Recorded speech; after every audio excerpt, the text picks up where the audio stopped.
కలకత్తాలో ఒక circus company అంట మన దేశంలో జంతువుల్ని బ్యాన్ చేసినారు. సర్కస్లో ఆడించకూడదు, జంతు ప్రేమికులందరూ గొడవ పడితే. సో ఆ కంపెనీ వాళ్ళు ఏం చేసిందంటే 10 పులుల్ని తీసుకుపోయి అడవుల్లో వదిలేసిండట. వారం రోజుల తర్వాత ఆ 10 పులుల్లో 7 పులుల్ని అడవి కుక్కలు వేటాడి చంపిస్తాయంట. విన్నారా గమ్మత్తు? పులుల్ని ఎవరు వేటాడినారు? అడవి కుక్కలు. పులులు అంత ఈజీగా ఎట్లా చచ్చిపోయినా చెప్పండి? Because they belong to circus. వాళ్ళ పెంపకం సర్కస్లో జరిగింది. వాడికి రెడీమేడ్ ఫుడ్ తినడం అలవాటు అయిపోయింది. వేట అన్న న్యాచురల్ స్వభావాన్ని ఆ పులులు మర్చిపోయినాయి. అవి పసిగట్టిన అడవి కుక్కలు వీక్ అయినా సరే అవన్నీ కలిసి కట్టుగా దాని మీద దాడి చేసి చంపేయడం జరిగింది.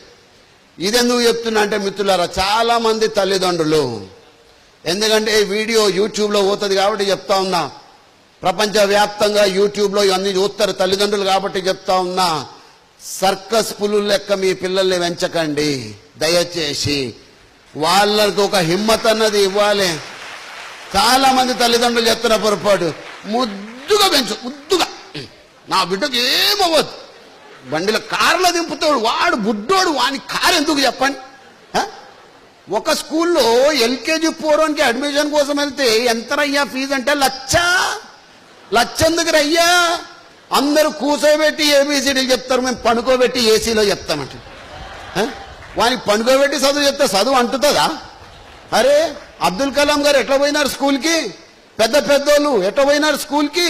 నడుచుకుంటా, చెప్పులు లేకుండా, సీమిడి ముక్కుతో, చిరిగిన నిక్కర్లతో వెళ్ళినాం. పెద్దోళ్ళు కాలేదా వాళ్ళు? ప్రపంచంలోనే ప్రముఖులు కాలేదా వాళ్ళు? వీరికి చిన్నప్పటి నుంచి సుకుమారంగా పెంచితే పెద్దగా అయితే వానికి చిన్న కష్టం వస్తే వాడేం బతుకుతాడని? ఆ జీవితాన్ని బతకలేడు.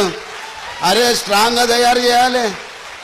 చాలా మంది మొన్న పేపర్లో చదివిన, వానికి 3 నెలలంట పుట్టి పాన్ అట, pan card at the age of 3 months.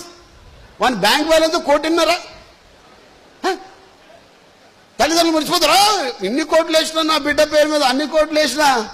కోట్లు కాదు మా, మంచిదే వేసుకో, కానీ వానికి జీవితాన్ని ఎలా ఎదురీదాలో కూడా నేర్పించాలి. Yes my dear friend,